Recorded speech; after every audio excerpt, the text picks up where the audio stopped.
تیری توصیف کیسے کروں میں بیان، آمنہ کے قصے تیری کیا بات ہے، تیری توصیف کیسے۔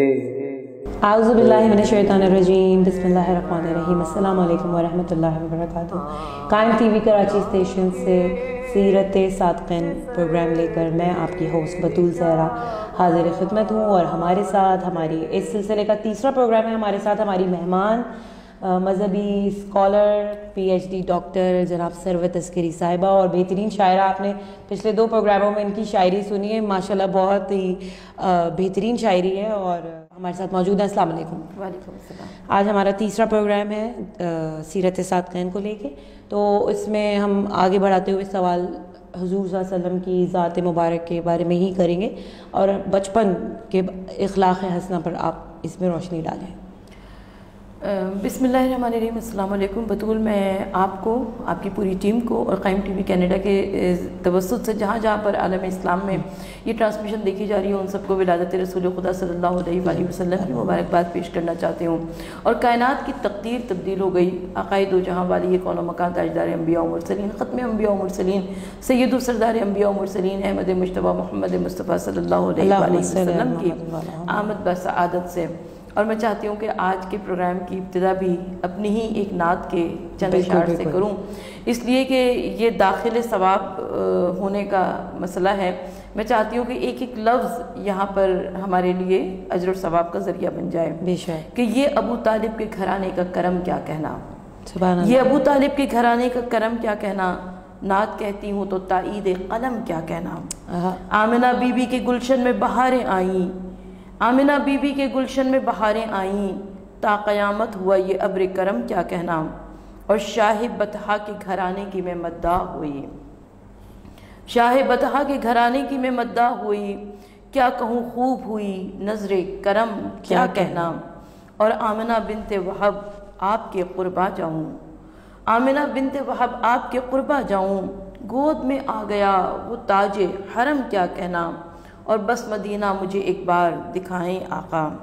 مقطع عرض ہے، آپ سے ایک آمین کی درخواست ہے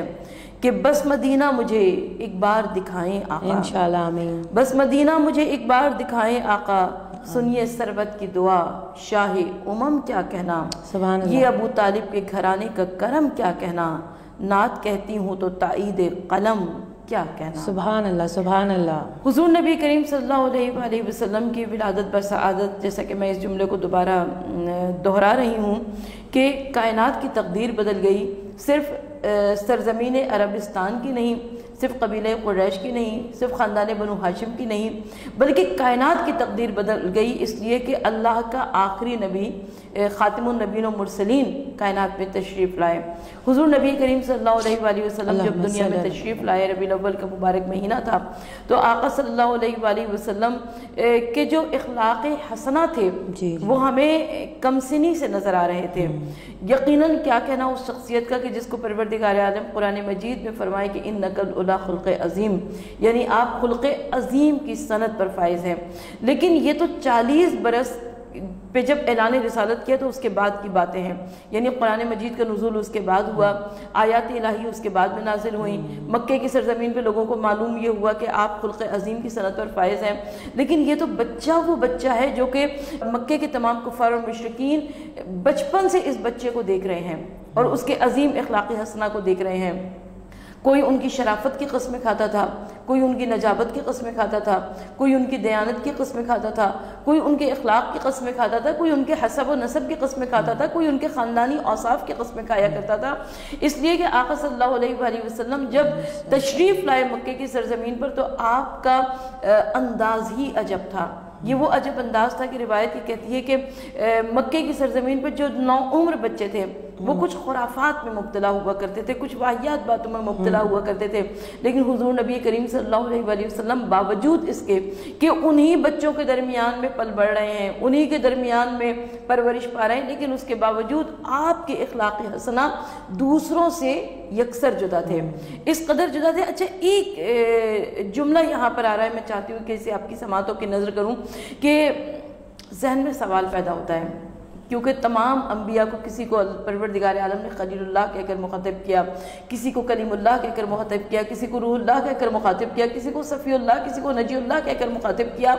یہ واحد نبی و رسول وہ ہیں کہ جن کو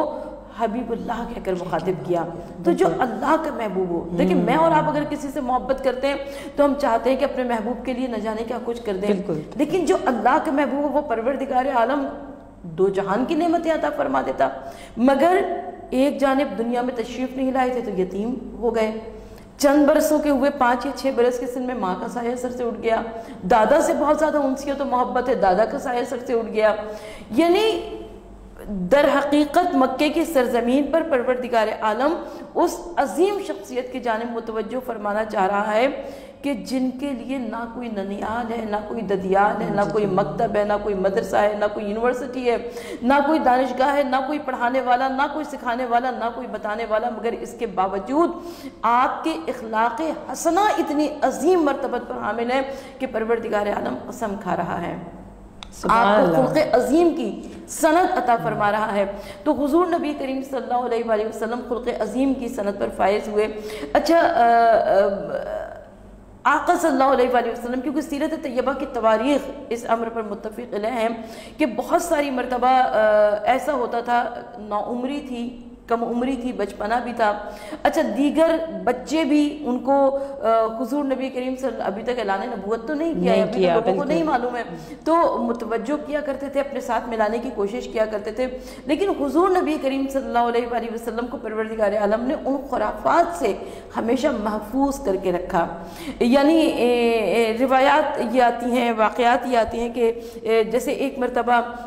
کسی شادی کا فنکشن تھا، اچھا مدینے کے تمام نوعمر نوجوان ان کے لیے بڑی دلچسپی کا باعث ہوا یہ کرتا تھا کہ اگر کہیں کسی گھر میں کوئی شادی، کوئی عقد کا فنکشن ہو رہا ہے، لیکن حضور نبی کریم صلی اللہ علیہ وآلہ وسلم بچپن سے ہی تفکر میں، تدبر میں، تعقل میں، غور و فکر میں حقیقت کائنات کو دیکھا کرتے تھے۔ یعنی مکے کی سرزمین پر لوگوں کو محسوس یہ ہوتا تھا کہ نہیں، یہ بچہ دیگر بچوں سے مختلف ہے، ان کی انداز اور ہیں، ان کے اطوار اور ہیں، اور اس بچے کا طور طریقہ کچھ اور نظر آتا ہے۔ تو یہ حضور نبی کریم صلی اللہ علیہ وآلہ وسلم کے عظیم اخلاق تھے، اور آقا صلی اللہ علیہ وآلہ وسلم اپنی شخصیت سے مکے کی سرزمین پر کوئی انقلاب برپا کرنا چاہتے تھے، باوجود اس کے کہ ابھی اعلان رسالت نہیں فرمایا ہے، جس میں سب سے پہلے جس بات کا تذکرہ کرنا چاہوں گی وہ ہے حلف الفضول۔ حلف الفضول ایک ایسا معاہدہ تھا جس میں زیادہ تر ان افراد نے حصہ لیا تھا کہ جن کے نام فضل یا اس سے کچھ ملتے جلتے تھے، جس کی وجہ سے اسے حلف الفضول کہا گیا۔ یہ وہ معاہدہ تھا کیونکہ سب کو معلوم ہے کہ مکے کی سرزمین پر قتل و غارت گری بہت زیادہ جاری رہا کرتی تھی، قبائل کے درمیان میں خون خرابہ رہا کرتا تھا، کشت ریزی رہا کرتی تھی، تو کچھ افراد ایسے تھے جن کے نام فضل یا فضل سے ملتے جلتے نام کے افراد تھے زیادہ تر، جنہوں نے مل کے یہ فیصلہ کیا کہ ہم لوگ بیٹھ کر کوئی ایسا معاہدہ کرتے ہیں کہ جس سے قبائل کے درمیان میں خوریزی کو روکا جا سکے، لڑائی جھگڑوں کو روکا جا سکے، قبائل کو محفوظ رکھا جا سکے۔ تو حضور نبی کریم صلی اللہ علیہ وآلہ وسلم اس حلف الفضول میں شریک ہوئے، بلکہ آقا صلی اللہ علیہ وآلہ وسلم نے ارشاد فرمایا بعد اعلان رسالت کے، جب کبھی حلف الفضول پر بات ہوئی تو حضور نبی کریم صلی اللہ علیہ وآلہ وسلم نے ارشاد فرمایا کہ مجھے اس معاہدے میں شرکت کرنا اتنا زیادہ پسند تھا، اتنا زیادہ محبوب تھا کہ اگر کوئی مجھے سرخ سیاہ آنکھوں والے اونٹ بھی دیتا اس کے بدلے میں تو بھی میں اس کے باوجود اس معاہدے میں شرکت کرتا، اس لیے کہ یہ لوگوں کو قتل و غارت گری سے بچایا جا رہا تھا۔ اچھا حلف الفضول آہستہ آہستہ وقت کی ریت میں دبتا چلا گیا اور طاق نسیاں کی نظر ہوتا چلا گیا، اس لیے کہ جو اس کے اندر معاہدہ یہ تھا کہ دیگر افراد کو نہیں شامل کیا جائے گا۔ اگر 40 افراد کو شامل کیا گیا ہے تو اب کیا ہوا کہ وہ جو 40 افراد تھے اس میں سے لوگ بوڑھے ہوتے گئے، دنیا سے گزرتے چلے گئے، اور کیونکہ معاہدہ یہ تھا کہ اس میں نئے لوگوں کو شامل نہیں کیا جائے گا، لہٰذا یہ واقعہ جو تھا یہ طاق نسیہ کی نظر ہوتا گیا، لیکن حضور نبی کریم صلی اللہ علیہ وآلہ وسلم اس میں شریک تھے۔ ایک اور واقعے کا میں تذکرہ کرنا چاہوں گی، وہ واقعہ جسے ہم تعمیر کعبہ کے نام سے تاریخ میں جانتے ہیں۔ تعمیر کعبہ سب جانتے ہیں حضور نبی کریم صلی اللہ علیہ وآلہ وسلم کی حیات زندگانی کے اہم واقعات میں سے، ابھی اعلان رسالت نہیں ہوا ہے۔ تعمیر کعبہ کی بہت زیادہ اہمیت ہے، اس لیے کہ سب کو معلوم ہے کہ مکہ ایک نشیب میں واقع شہر تھا، بلند و بالا پہاڑ تھے، ان بلند و بالا پہاڑوں کے اوپر سے پانی آیا کرتا تھا، بارش کا پانی جب آیا کرتا تھا تو وہ بارش کا پانی بنیادوں میں نشیب میں جمع ہو جایا کرتا تھا، اس کی وجہ سے تعمیر کعبے کی بنیادیں منہدم ہونے لگیں اور کچھ چوری چکاری کا بھی خطرہ درپیش ہونے لگا، اس لیے کہ کعبے میں قیمتی سامان، تبرکات، نوادرات موجود تھے، لہٰذا اس کی وجہ سے تعمیر کعبہ کا مرحلہ درپیش آیا۔ اسی کو ہم ابھی کنٹینیو کریں گے ایک چھوٹے سے بریک کے بعد، ہمارے ساتھ رہیے گا، ملتے ہیں ایک چھوٹے سے بریک کے بعد۔ آمنا کے قصے تیری کیا بات ہے، تیری توصیف کیسے کروں میں بیان۔ جی ناظرین، بریک کے بعد ہم قائم ٹی وی کراچی اسٹیشن سے پروگرام سیرت صادقین کے ساتھ حاضر خدمت ہے، اور بات وہیں سے ہی دوبارہ شروع کریں گے آپا سے کہ آپا آپ تعمیر کعبہ کے حوالے سے بتا رہی تھیں میں بریک پہ جانے سے پہلے۔ اچھا، تعمیر کعبہ جو حضور نبی کریم صلی اللہ علیہ وآلہ وسلم کے اخلاق حسنہ کے ضمن میں ایک بڑا اہم واقعہ ہے، اس لیے کہ عموماً ہمارے معاشرے میں یہ ہوا کرتا ہے کہ لوگوں کے اختلافات کو، لڑائی جھگڑے کو، ان کے آپس میں خوریزی کو بڑھانے کے لیے لوگ ہوا دیا کرتے ہیں، لیکن حضور نبی کریم صلی اللہ علیہ وآلہ وسلم رحمت للعالمین تھے، ابھی اعلان رسالت نہیں فرمایا ہے، لیکن آپ کے اخلاق حسنہ پورے مکے کی سرزمین پر لوگوں کے اذہان فکر میں موجود تھے۔ تو اب تعمیر کعبہ میں بہت مختصراً طور پر اس کو عرض کروں گی کہ تعمیر کعبہ کا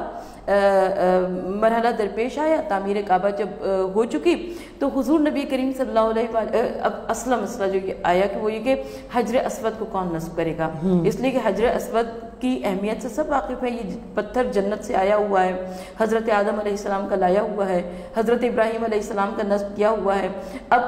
منہدم جب کعبے کو کیا گیا تو اس حجر اسود کو بھی نکال کر ایک طرف رکھا گیا، اب حجر اسود کو تنصیب کرنا تھا۔ ہر قبیلے کی خواہش یہ تھی کہ حجر اسود کو ہم اپنے ہاتھ سے نصب کریں۔ قریب تھا کہ کشت ریزی ہو جاتی، خون خرابہ ہو جاتا، قتل و غارت گری ہو جاتی، لیکن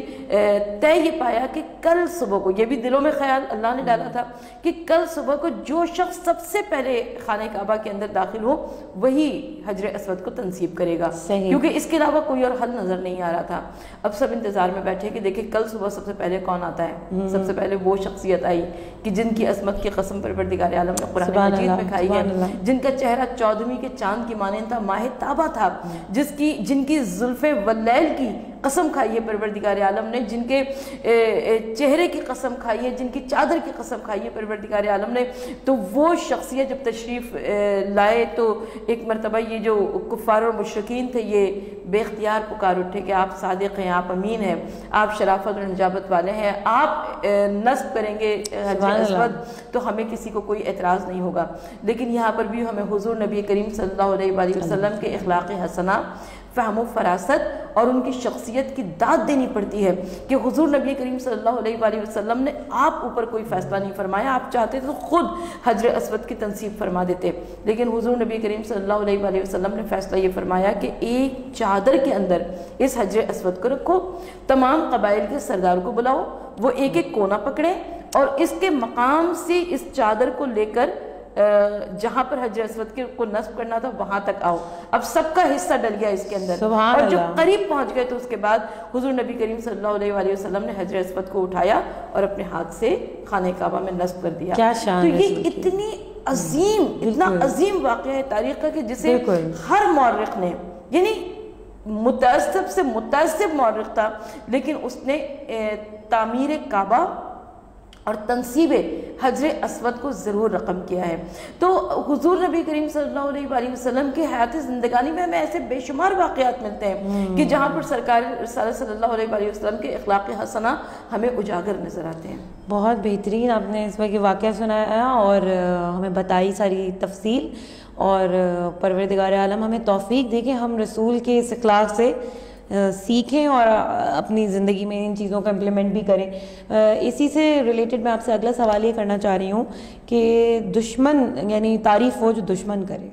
تو اس قبل اسلام یعنی اسلام سے پہلے کچھ ایسے واقعات جو دشمن آپ کی تعریف کر دیں؟ بہت سارے ایسے واقعات ہیں، اس لیے کہ جب ہم کیونکہ مختصراً ٹائم کی گنجائش نہیں، لہٰذا میں اس کو بہت مختصراً عرض کروں گی۔ شام کا پہلا سفر، ہر سیرت نگار نے اس کو لکھا ہے کہ حضور نبی کریم صلی اللہ علیہ وآلہ وسلم عالم کمسنی میں جب شام کے پہلے سفر پہ رہتے تو بحیرہ راہب نے دیکھا، تو اس نے جب اس بچے کے اوصاف کو دیکھا، اس کے چاند سے چہرے کو دیکھا، ان کے فضائل کو دیکھا، تو حضرت ابو طالب کو بلایا اور پوچھا کہ لوگوں سے پوچھا کہ اس کا باپ کون ہے، تو سرپرست کے طور پر، نگہبان کے طور پر حضرت ابو طالب کو پیش کیا گیا۔ اب بحیرہ راہب نے کہا کہ نہیں، میں نے اپنی کتابوں میں یہ پڑھا ہے کہ جو آخری نبی ہوں گے وہ دنیا میں یتیم پیدا ہوں گے، اور اس بچے کے اندر مجھے بہت سارے وہ اوصاف اور فضائل نظر آ رہے ہیں، ان کے اخلاق وہ نظر آ رہے ہیں کہ جس سے یہ محسوس کیا ہوتا ہے کہ یہ کائنات کے آخری نبی ہیں، تو تم ان کے باپ نہیں ہو سکتے۔ حضرت ابو طالب علیہ السلام نے فرمایا کہ ہاں، یہ میرے بھائی کا بیٹا ہے اور ان کو میرے والد نے دنیا سے جاتے ہوئے میرے سپرد کیا تھا۔ تو بہت سارے ایسے، سب سے بڑی تو کفار و مشرکین تھے جو کہ آپ کو صادق اور امین کہا کرتے تھے، یعنی مکے کی سرزمین پر کوئی ایسا نہیں تھا جو کہ آپ کے اخلاق حسنہ، جو کہ آپ کے فضائل اور اوصاف کا گرویدہ نہ ہو۔ حضور نبی کریم صلی اللہ علیہ وآلہ وسلم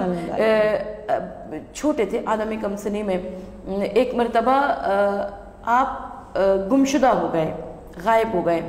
حضرت عبد المطلب نے اپنے خاندان کے سرکردہ جوانوں کو جمع کر لیا اور تلواروں کو بے نیام ان کی کر کے، اور کہا کہ ایک ایک مقام پر بیٹھ جاؤ، اور اگر میرا پوتا نہیں ملتا تو تم اپنی تلواروں سے ان کفار و مشرکین کے سر قلم کر دینا۔ اچھا، اللہ کے رسول صلی اللہ علیہ وآلہ وسلم مل گئے، بہت جلد مل گئے، تو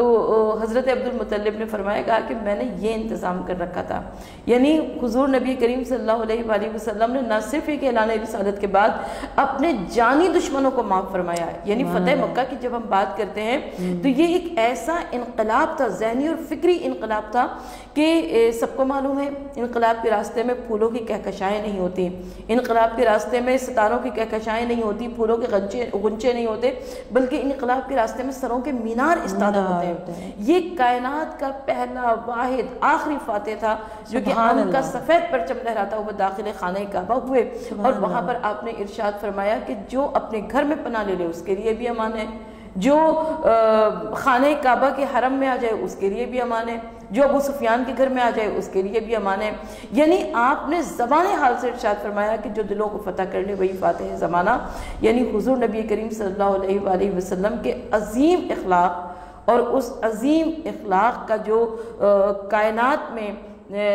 جس کے چرچے نظر آئے، اس نے ہمیں یہ کہنے پر مجبور کیا کہ آپ کے لیے اللہ تعالیٰ نے ارشاد فرمایا کہ آپ خلق عظیم کی سنت پر فائز ہیں۔ سبحان اللہ، دل تو یہ چاہ رہا ہے کہ آپ بولتی جائیں اور ہم سنتے جائیں۔ سرکار کی جو شان ہے وہ بہترین ہے، لیکن یہ کہ پروگرام کا وقت یہاں ختم ہوتا ہے۔ انشاءاللہ اس سلسلے کا آخری پروگرام لے کر آپ کی خدمت میں حاضر ہوں گی، تب تک کے لیے بطول زہرا کو اجازت دیجیے، فی امان اللہ۔ محمد یا محمد یا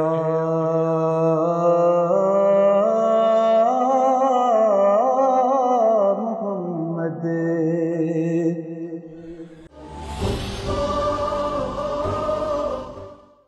تیری توصیف کیسے کروں میں بیان۔ جی ناظرین، بریک کے بعد ہم قائم ٹی وی کراچی اسٹیشن سے پروگرام سیرت صادقین کے ساتھ حاضر خدمت ہے، اور بات وہیں سے ہی دوبارہ شروع کریں گے آپا سے کہ آپا، آپ تعمیر کعبہ کے حوالے سے بتا رہی تھیں میں بریک پہ جانے سے پہلے۔ اچھا، تعمیر کعبہ جو حضور نبی کریم صلی اللہ علیہ وسلم کے اخلاق حسنہ کے ضمن میں ایک بڑا اہم واقعہ ہے، اس لیے کہ عموماً ہمارے معاشرے میں یہ ہوا کرتا ہے کہ لوگوں کے اختلافات کو، لڑائی جھگڑے کو، ان کے آپس میں خوریزی کو بڑھانے کے لیے لوگ ہوا دیا کرتے ہیں، لیکن حضور نبی کریم صلی اللہ علیہ وسلم رحمت للعالمین تھے، ابھی اعلان رسالت نہیں فرمایا ہے، لیکن آپ کے اخلاق حسنہ پورے مکے کی سرزمین پر لوگوں کے اذہان فکر میں موجود تھے۔ تو اب تعمیر کعبہ میں بہت مختصراً طور پر اس کو عرض کروں گی کہ تعمیر کعبہ کا مرحلہ درپیش آیا۔ تعمیر کعبہ جب ہو چکی تو حضور نبی کریم صلی اللہ علیہ وسلم اب اصلا مسئلہ جو آیا کہ وہ یہ کہ حجر اسود کو کون نصب کرے گا، اس لیے کہ حجر اسود کی اہمیت سے سب واقف ہے، یہ پتھر جنت سے آیا ہوا ہے، حضرت آدم علیہ السلام کا لایا ہوا ہے، حضرت ابراہیم علیہ السلام کا نصب کیا ہوا ہے۔ اب منہدم جب کعبے کو کیا گیا تو اس حجر اسود کو بھی نکال کر ایک طرف رکھا گیا، اب حجر اسود کو تنصیب کرنا تھا۔ ہر قبیلے کی خواہش یہ تھی کہ حجر اسود کو ہم اپنے ہاتھ سے نصب کریں۔ قریب تھا کہ کشت ریزی ہو جاتی، خون خرابہ ہو جاتا، قتل و غارت گری ہو جاتی، لیکن طے یہ پایا کہ کل صبح کو، یہ بھی دلوں میں خیال اللہ نے ڈالا تھا کہ کل صبح کو جو شخص سب سے پہلے خانہ کعبہ کے اندر داخل ہو وہی حجر اسود کو تنصیب کرے گا، کیونکہ اس کے علاوہ کوئی اور حل نظر نہیں آ رہا تھا۔ اب سب انتظار میں بیٹھے کہ دیکھیں کل صبح سب سے پہلے کون آتا ہے۔ سب سے پہلے وہ شخصیت آئی کہ جن کی عظمت کی قسم پروردگار عالم نے قرآن مجید میں کھائی ہے، جن کا چہرہ 14ویں کے چاند کی مانند تھا، ماہ تابہ تھا، جن کی زلفیں واللیل کی قسم کھائی ہے پروردگار عالم نے، جن کے چہرے کی قسم کھائی ہے، جن کی چادر کی قسم کھائی ہے پروردگار عالم نے۔ تو وہ شخصیت جب تشریف لائے تو ایک مرتبہ یہ جو کفار اور مشرکین تھے یہ بے اختیار پکار اٹھے کہ آپ صادق ہیں، آپ امین ہیں، آپ شرافت اور نجابت والے ہیں، آپ نصب کریں گے حجر اسود تو ہمیں کسی کو کوئی اعتراض نہیں ہوگا۔ لیکن یہاں پر بھی ہمیں حضور نبی کریم صلی اللہ علیہ وسلم کے اخلاق حسنہ، فہم و فراست اور ان کی شخصیت کی داد دینی پڑتی ہے کہ حضور نبی کریم صلی اللہ علیہ وسلم نے آپ اوپر کوئی فیصلہ نہیں فرمایا، آپ چاہتے تو خود حجر اسود کی تنصیب فرما دیتے، لیکن حضور نبی کریم صلی اللہ علیہ وسلم نے فیصلہ یہ فرمایا کہ ایک چادر کے اندر اس حجر اسود کو رکھو، تمام قبائل کے سردار کو بلاؤ، وہ ایک ایک کونا پکڑیں اور اس کے مقام سے اس چادر کو لے کر جہاں پر حجر اسود کو نصب کرنا تھا وہاں تک آؤ۔ اب سب کا حصہ ڈل گیا اس کے اندر، اور جو قریب پہنچ گئے تو اس کے بعد حضور نبی کریم صلی اللہ علیہ وسلم نے حجر اسود کو اٹھایا اور اپنے ہاتھ سے خانہ کعبہ میں نصب کر دیا۔ تو یہ اتنی اتنا عظیم واقعہ ہے تاریخ کا کہ جسے ہر مورخ نے، یعنی متعصب سے متعصب مورخ تھا، لیکن اس نے تعمیر کعبہ اور تنصیب حجر اسود کو ضرور رقم کیا ہے۔ تو حضور نبی کریم صلی اللہ علیہ وسلم کے حیات زندگانی میں ہمیں ایسے بے شمار واقعات ملتے ہیں کہ جہاں پر سرکار رسالت صلی اللہ علیہ وسلم کے اخلاق حسنہ ہمیں اجاگر نظر آتے ہیں۔ بہت بہترین آپ نے اس وقت واقعہ سنایا اور ہمیں بتائی ساری تفصیل، اور پروردگار عالم ہمیں توفیق دے کہ ہم رسول کے اس اخلاق سے سیکھیں اور اپنی زندگی میں ان چیزوں کا امپلیمنٹ بھی کریں۔ اسی سے ریلیٹڈ میں آپ سے اگلا سوال یہ کرنا چاہ رہی ہوں کہ دشمن، یعنی تعریف ہو جو دشمن کرے، تو اس قبل اسلام یعنی اسلام سے پہلے کچھ ایسے واقعات جو دشمن آپ کی تعریف کر دیں؟ بہت سارے ایسے واقعات ہیں، اس لیے کہ جب ہم، کیونکہ مختصراً ٹائم کی گنجائش نہیں، لہٰذا میں اس کو بہت مختصراً عرض کروں گی۔ شام کا پہلا سفر، ہر سیرت نگار نے اس کو لکھا ہے کہ حضور نبی کریم صلی اللہ علیہ وسلم عالم کمسنی میں جب شام کے پہلے سفر پہ رہتے تو بحیرہ راہب نے دیکھا، تو اس نے جب اس بچے کے اوصاف کو دیکھا، اس کے چاند سے چہرے کو دیکھا، ان کے فضائل کو دیکھا، تو حضرت ابو طالب کو بلایا اور پوچھا کہ لوگوں سے پوچھا کہ اس کا باپ کون ہے، تو سرپرست کے طور پر، نگہبان کے طور پر حضرت ابو طالب کو پیش کیا گیا۔ اب بحیرہ راہب نے کہا کہ نہیں، میں نے اپنی کتابوں میں یہ پڑھا ہے کہ جو آخری نبی ہوں گے وہ دنیا میں یتیم پیدا ہوں گے، اور اس بچے کے اندر مجھے بہت سارے وہ اوصاف اور فضائل نظر آ رہے ہیں، ان کے اخلاق وہ نظر آ رہے ہیں کہ جس سے یہ محسوس کیا ہوتا ہے کہ یہ کائنات کے آخری نبی ہیں، تو تم ان کے باپ نہیں ہو سکتے۔ حضرت ابو طالب علیہ السلام نے فرمایا کہ ہاں، یہ میرے بھائی کا بیٹا ہے اور ان کو میرے والد نے دنیا سے جاتے ہوئے میرے سپرد کیا تھا۔ تو بہت سارے ایسے، سب سے بڑی تو کفار و مشرکین تھے جو کہ آپ کو صادق اور امین کہا کرتے تھے، یعنی مکے کی سرزمین پر کوئی ایسا نہیں تھا جو کہ آپ کے اخلاق حسنہ، جو کہ آپ کے فضائل اور اوصاف کا گرویدہ نہ ہو۔ حضور نبی کریم صلی اللہ علیہ وآلہ وسلم چھوٹے تھے، عالم کم سنی میں ایک مرتبہ آپ گمشدہ ہو گئے، غائب ہو گئے۔ حضرت عبد المطلب نے اپنے خاندان کے سرکردہ جوانوں کو جمع کر لیا اور تلواروں کو بے نیام ان کی کر کے اور کہا کہ ایک ایک مقام پر بیٹھ جاؤ، اور اگر میرا پوتا نہیں ملتا تو تم اپنی تلواروں سے ان کفار و مشرکین کے سر قلم کر دینا۔ اچھا، اللہ کے رسول صلی اللہ علیہ وآلہ وسلم مل گئے، بہت جلد مل گئے، تو حضرت عبد المطلب نے فرمایا، کہا کہ میں نے یہ انتظام کر رکھا تھا۔ یعنی حضور نبی کریم صلی اللہ علیہ وآلہ وسلم نے نہ صرف ایک اعلان رسالت کے بعد اپنے جانی دشمنوں کو معاف فرمایا۔ یعنی فتح مکہ کی جب ہم بات کرتے ہیں تو یہ ایک ایسا انقلاب تھا، ذہنی اور فکری انقلاب تھا کہ سب کو معلوم ہے انقلاب کے راستے میں پھولوں کی کہکشائیں نہیں ہوتی، انقلاب کے راستے میں ستاروں کی کہکشائیں نہیں ہوتی، پھولوں کے غنچے نہیں ہوتے، بلکہ انقلاب کے راستے میں سروں کے مینار استادہ ہوتے ہیں۔ یہ کائنات کا پہلا واحد آخری فاتح تھا جو کہ ان کا سفید پرچم لہراتا ہوا داخل خانہ کعبہ ہوئے، اور وہاں پر آپ نے ارشاد فرمایا کہ جو اپنے گھر میں پناہ لے لے اس کے لیے بھی امان ہے، جو خانہ کعبہ کے حرم میں آ جائے اس کے لیے بھی امان ہے، جو ابو سفیان کے گھر میں آ جائے اس کے لیے بھی امان ہے۔ یعنی آپ نے زبان حال سے ارشاد فرمایا کہ جو دلوں کو فتح کر لے وہی فاتح زمانہ۔ یعنی حضور نبی کریم صلی اللہ علیہ وآلہ وسلم کے عظیم اخلاق اور اس عظیم اخلاق کا جو کائنات میں جس کے چرچے نظر آئے، اس نے ہمیں یہ کہنے پر مجبور کیا کہ آپ کے لیے اللہ تعالیٰ نے ارشاد فرمایا کہ آپ خلق عظیم کی سنت پر فائز ہیں۔ سبحان اللہ، دل تو یہ چاہ رہا ہے کہ آپ بولتی جائیں اور ہم سنتے جائیں۔ سرکار کی جو شان ہے وہ بہترین ہے، لیکن یہ کہ پروگرام کا وقت یہاں ختم ہوتا ہے۔ انشاءاللہ اس سلسلے کا آخری پروگرام لے کر آپ کی خدمت میں حاضر ہوں گی، تب تک کے لیے بطول زہرا کو اجازت دیجیے۔ فی امان اللہ۔ محمد یا